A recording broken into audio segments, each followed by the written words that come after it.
In Zürich verfolgt die Polizei ein Kalb. Am Freitagmorgen ist ein Kalb über die Europabrücke gerannt. Mehrere Polizeiautos fahren dem Tier nach, wenn es einfangen. Das Tier konnte auf der Europabrücke eingefangen werden. Gemäss dem Blick hätte das Kalb in einen Schlachthof sollen und ist abgehauen. Wie das Tier ausgebüxt ist noch unklar. Die Ermittlungen laufen. Oh mein Gott, das ist einfach eine Kuh. What the fuck? Was zum Fick? Das ist einfach eine Kuh. What the fuck? What the fuck? Die kommt halt straight up aus dem Schlachthof. Oh mein Gott, das killt mich im Fall gerade. Das killt mich gerade. Alter. Das Schlimme war ja wirklich dann vor allem, als ich dann einfach am Abend in den News gelesen habe, so ja, wir haben das Tier gefunden und wir haben es wieder zurückgebracht und jetzt ist es geschlachtet. So ja, ich weiss, ich hätte nichts in dem Sinn so unternehmen, aber das so die Angst gesehen von dem Tier und ich stehe einfach so dort und mache einfach so nichts.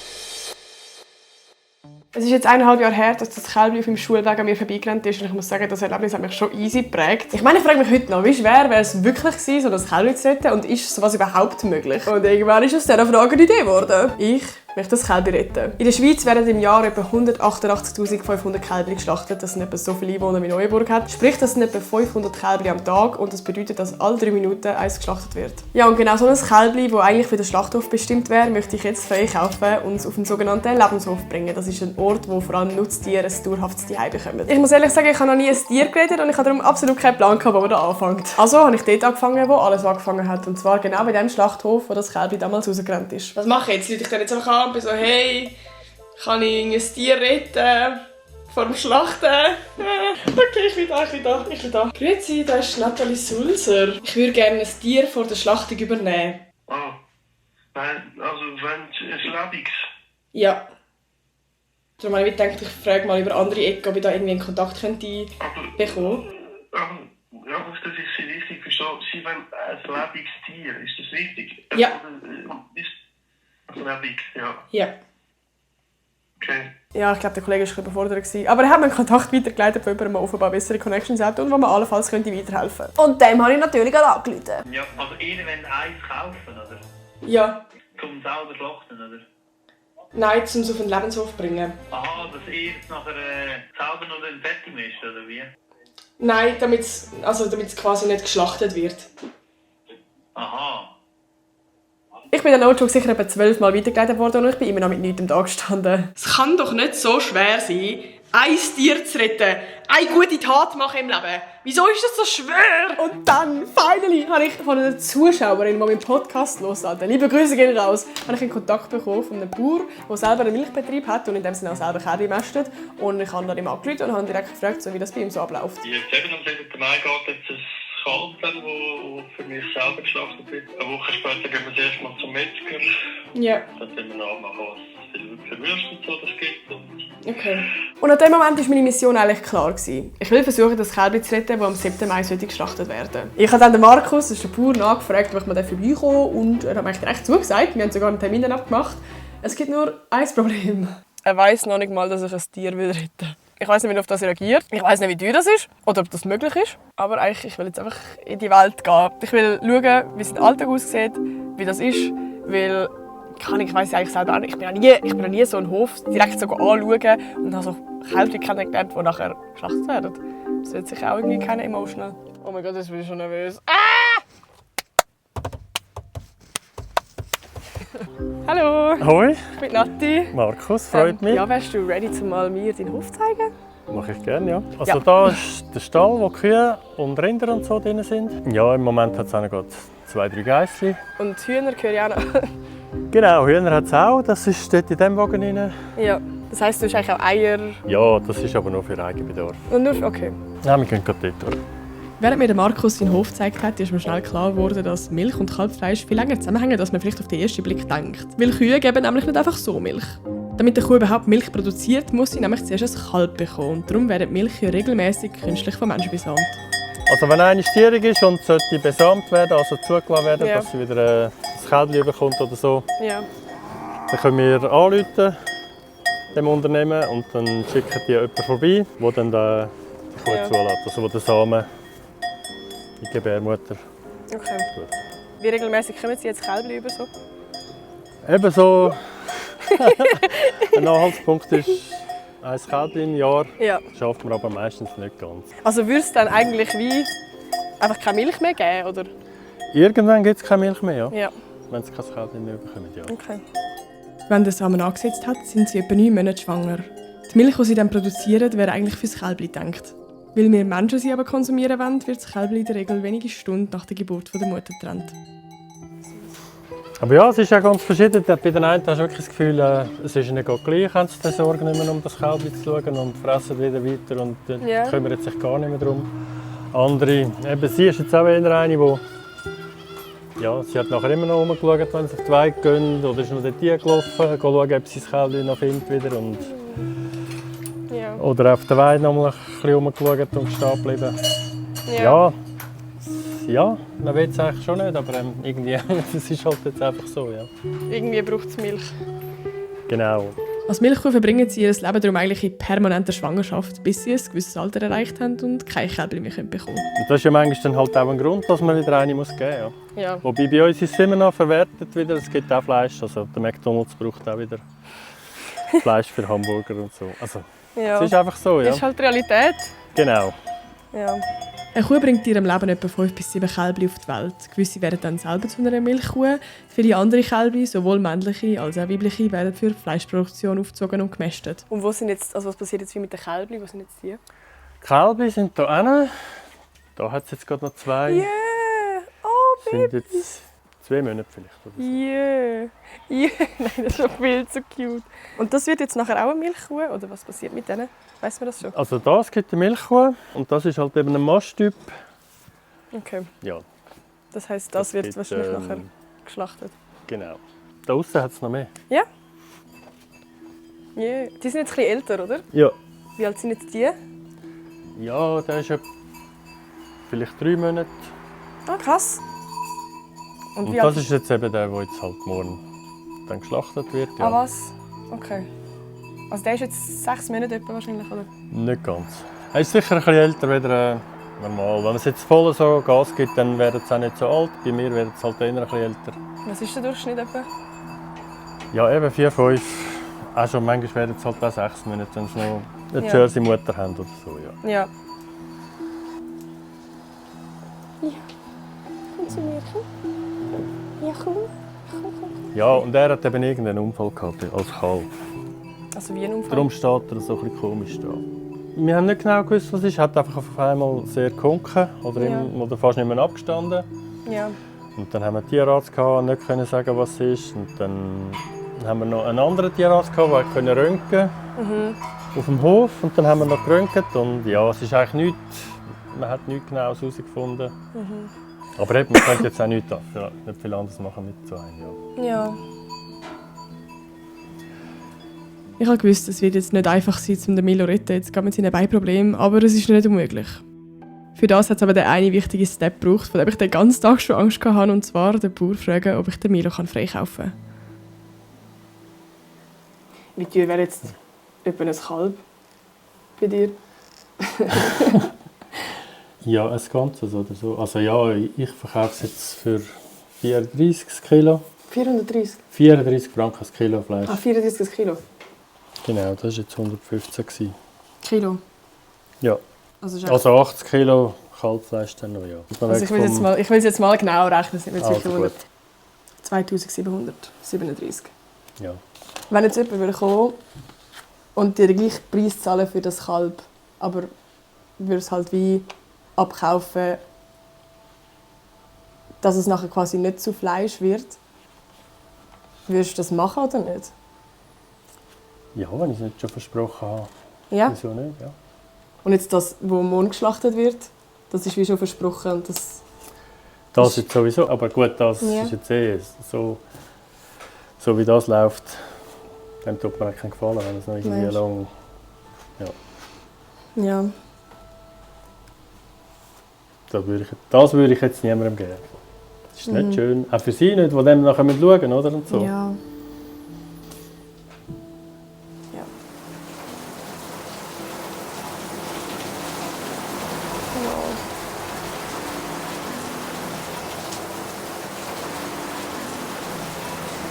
Schon crazy, es wird einfach morgen geschlachtet. Das ist der letzte Tag, den sie hat.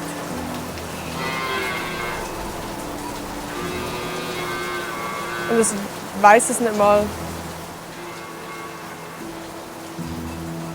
Das ist irgendwie so strange. Er ist jetzt einfach Pech, dass er ein Kalb ist, also eine Kuh, die man isst. So wie jedem anderen Tier, so ein Hund. Wir sind nie auf die Idee gekommen.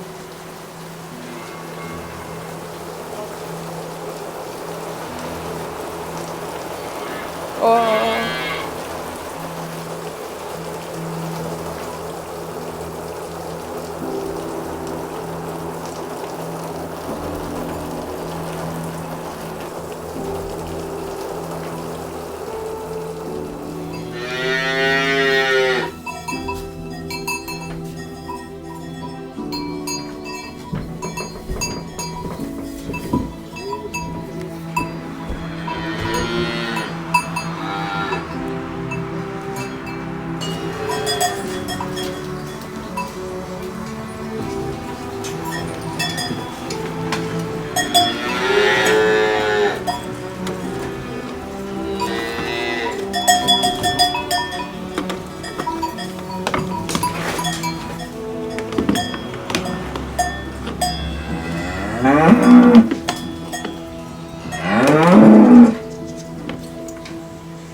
Ich weiss, ich habe ihn erst seit ein paar Tagen gekannt und trotzdem, Alter, es ist so crazy, wenn du mal wirklich ein Tier kennenlernst und du versuchst es zu retten und du schaffst es nicht und es wird einfach abgeholt und du bist live dabei.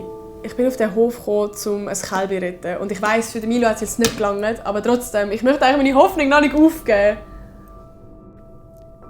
Neben dem Milo in der Bucht hat sie ja noch ein Kälbchen gehabt. Sie ist die zurückgeblieben ist und sie ist auch die als nächstes abgeholt werden.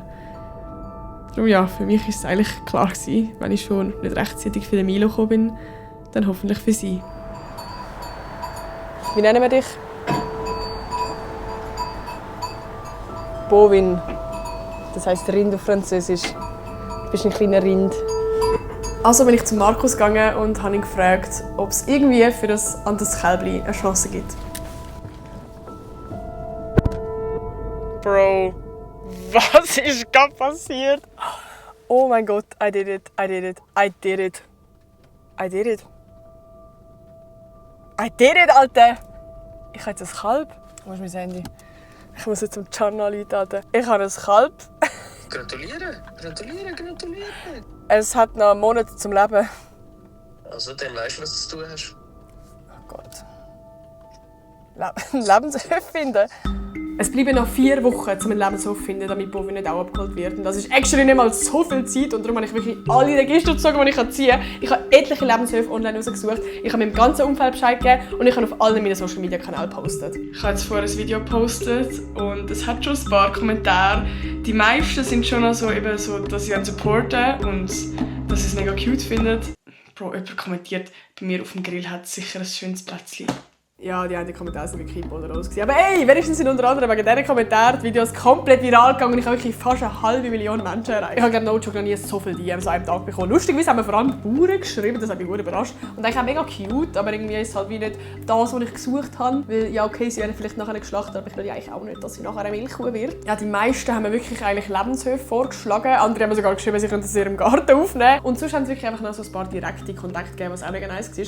Aber wirklich alle in allem, ich war so hart überrascht, wie viel wir helfen wollten, wie viel Empathie für die Bauern empfunden haben. Das ist wirklich, Alter, mein Herz war so cute. Ich hatte also innerhalb von wenigen Stunden eine riesen Auswahl an Lebenshöfen, die ich anfragen kann. Und ich habe wirklich so gedacht, ja, Jackpot, Alter, easy game. Aber nein. Leider haben wir momentan keinen Platz für ein weiteres Kälbchen. Leider für das Kalb, nein. So gerne wir ein Zuhause bieten würden für Bovin, leider können wir bei uns momentan keine weiteren Kühe/Ochsen mehr aufnehmen. Wir haben keinen Platz mehr für Kälbchen auf unserem Hof. Leider haben wir keinen Platz für Bovin. Wir hoffen, du findest einen guten Platz. Auch wenn alle hure hilfsbereit sind, ich habe es so crazy gefunden, dass es wirklich nie einen Platz frei gibt. Ich habe jetzt noch so einen Lebenshof auf meiner Liste gehabt und das war wirklich so meine letzte Hoffnung. Ich bin schon mega lange jetzt auf der Suche nach einem Lebenshof für mein Kälbchen, den Bovin. Also es ist so schwierig. Also wir haben viele Anfragen Ja. für so Tiere und die anderen Höfe auch. Also ich sage jetzt, tust du das weiterhin finanzieren oder muss das dann der Hof finanzieren? Also wenn es nicht anders möglich wäre, würde ich es natürlich finanzieren, aber ja. Ich sage es einfach allen, man muss sich bewusst sein, es ist extrem viel Geld, Ja. bis dann das Tier in 20 Jahren schließlich tot umgeht, oder? Wir selber haben im Moment keinen Platz, aber eben, jeder wird dir sagen, finanzierst du das gehauen oder gestochen? Ich bin gerade wirklich am Punkt, ich weiß nicht, was ich mache jetzt.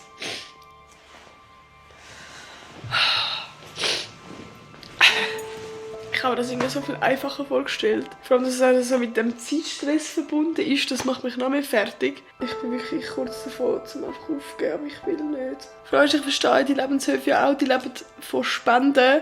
Die haben in dem Sinne keine Einnahmequellen. Und die kommen wahrscheinlich so oft Anfragen über von Leuten, die halt irgendwie ein Tier retten oder wo, I don't know. Und ihnen sind ja auch die Hände gebunden, sie können auch nicht alles annehmen. Ich will einfach so machen und eine Lösung haben. Die Krise des Lebens gerade, Alter. Ich hätte glaube wirklich niemals damit gerechnet, dass es so schwer wird sein, einen Platz für Bovin zu finden. Und ich glaube, mich hat wirklich vor allem auch die eine Frage so gestresst. So, was passiert, wenn ich keinen Platz finde?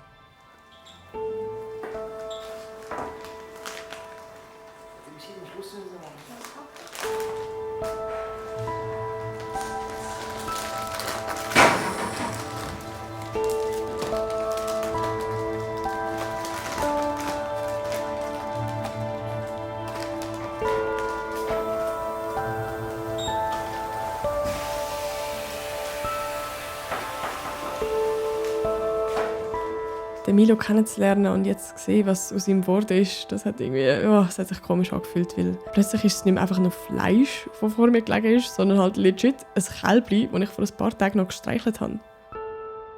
Ja, während ich immer noch nach einer Lösung gesucht habe für Bovin, bin ich auf Carla gestoßen. Sie ist Tierschützerin und sie hat selber 2 Kälbchen gerettet. Wie tust denn du jetzt deine 2 Kälbchen finanzieren? Ich habe jetzt nur noch eins, weil das andere meine Cousine hat. Ja. Und das mache ich schon selber, ja. Und wie oft gehst du alles besuchen? Alle 2 Wochen. Ich kann kaum warten. Mir macht es weh im Bauch, wenn ich nicht gehen kann. So ein Rind, das ist ganz nah beim Himmel. Das ist so lieb. Und so kennt dich und du bist seine Mami. Und er wird dich immer als Mami erkennen. Und nie als, ja, da kommt noch jemand oder so. Ja. Ich glaube, eben das monatliche Zahlen, das ist einfach eine Entscheidung, die man vom Herzen treffen muss. Und irgendwie, ich weiss nicht, ich merke, ich will das. Das ist schon cute. Was ich auch noch herausgefunden habe, ist, dass der Carla ihre Kälbchen gar nicht auf einem typischen Lebenshof wohnen, sondern auf einer Kuhpension. Das ist eigentlich etwas mega Ähnliches. Man kann so sagen, dass ein Lebenshof mehr wie so ein Zuhause ist. Und eine Kuhpension ist eigentlich mehr wie so ein Hotel. Also du zahlst halt monatlich und übernimmst so alle weiteren Kosten. Ich habe den Fokus halt nur auf Lebenshöfe gehabt oder gar keine Kuhpension rausgesucht. Aber es gibt in der Schweiz extra noch ein paar und darum habe ich es jetzt mal probiert. Ich habe auf eurer Webseite gesehen, dass ihr noch Platz hättet. Und ich Ja. Oder ist es schwierig bei euch? Im Moment ist es voll, aber ich habe ein paar sehr alte, wo ich nicht weiss, wie lange das noch mitmachen, ja. Also eigentlich müsste ich ein zweites Kälbchen organisieren und er wäre bereit, zum beide aufzunehmen, aber... Ja, das Ja. schon, ja. Einfach nicht allein. Ja. Wärst du allenfalls schon ready, dass ich dir das nächste Woche bringen würde? Du weißt es eben nicht, kann ich jetzt das sagen. Ja. Es gibt halt einen grossen Aufwand und ja, die Frau ist nicht so ganz über die Sache da vom ganzen Influencer. Ach so. Ja, und unter all diesen wenigen Möglichkeiten, die noch übrig geblieben sind, hat es eine gegeben, die echt vielversprechend getönt hat. Okay, ich hatte es gehabt mit dieser einen Ochsenpension und ich hoffe, es klappt. Denkst du, es wird gehen, morgen die Bovin auf den Hof bringen? Ja, also wir sind sicher morgen zügeln. Ja? Und von dem her wäre es dann bereit, dass die schon könnte kommen, ja. Okay. Oh, das wäre mega nice. Das wäre mega, mega nice. Dann freue ich mich, euch morgen zu sehen. Ja, ich freue mich auch sehr. Wirklich so, so lieb. Ich weiß nicht, ich bin so froh. Danke viel mal. Ja, genau. Schön. Danke auch. Oh mein Gott. Oh mein Gott. Ich habe einen Hof. Oh mein Gott. Oh mein Gott. Nach all diesen Wochen voller Absagen und Unsicherheiten hat Bovin endlich ein Zuhause. Und ein paar Tage später ist der Tag gekommen, wo ich so lange darauf hingearbeitet habe. Ich bin sehr nervös, aber ich glaube, das wird gut. Der Markus hat jetzt schon den Tiertransportwagen an sein Auto gemacht und dann kann es auch schon losgehen. Ich glaube es ja nicht.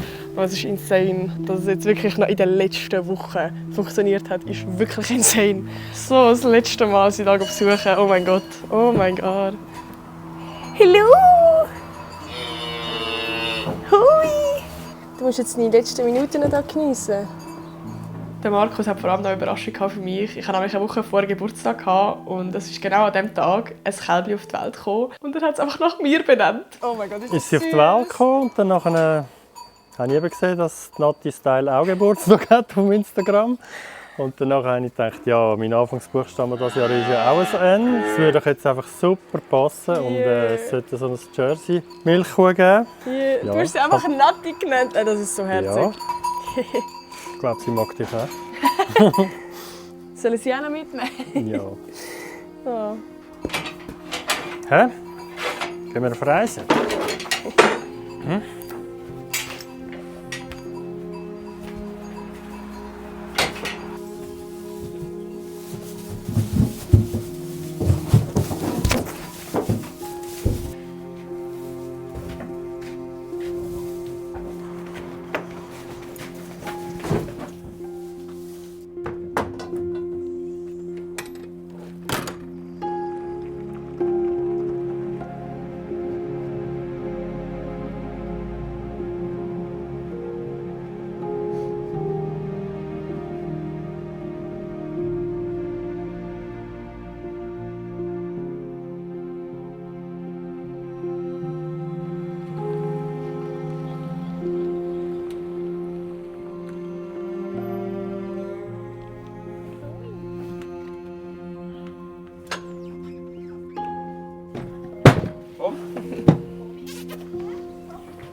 Ist alles neu, gell, für dich jetzt?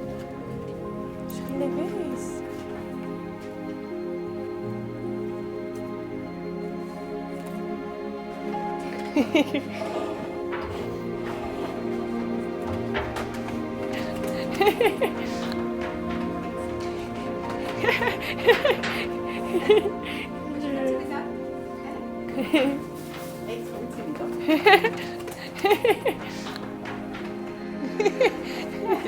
Yeah, die hat ja richtig Freude.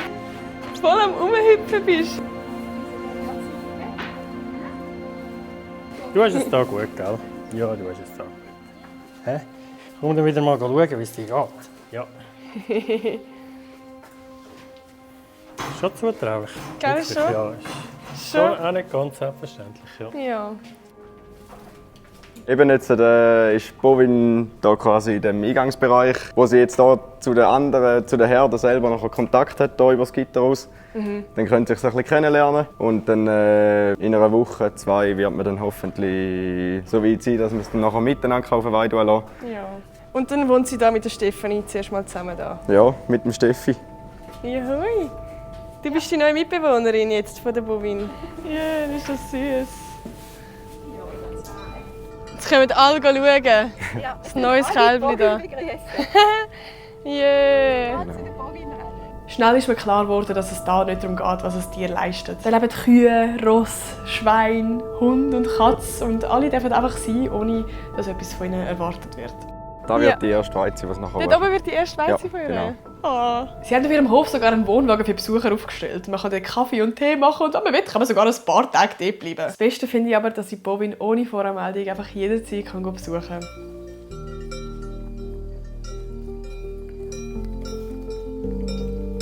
Ja, am Anfang wollte ich einfach herausfinden, hey, kann ich ein Kälbchen retten? Wie schwierig ist das? Aber mit der Zeit ja, ist es nicht mehr einfach nur ein Kälbchen, sondern halt wirklich ein Lebewesen, das mir richtig fest ans Herz gewachsen ist. Also, ist es möglich, ein Kälbchen zu retten? Ja, aber es ist viel schwieriger, als ich mir das vorgestellt habe. Und trotzdem bin ich so froh, dass ich das gemacht habe.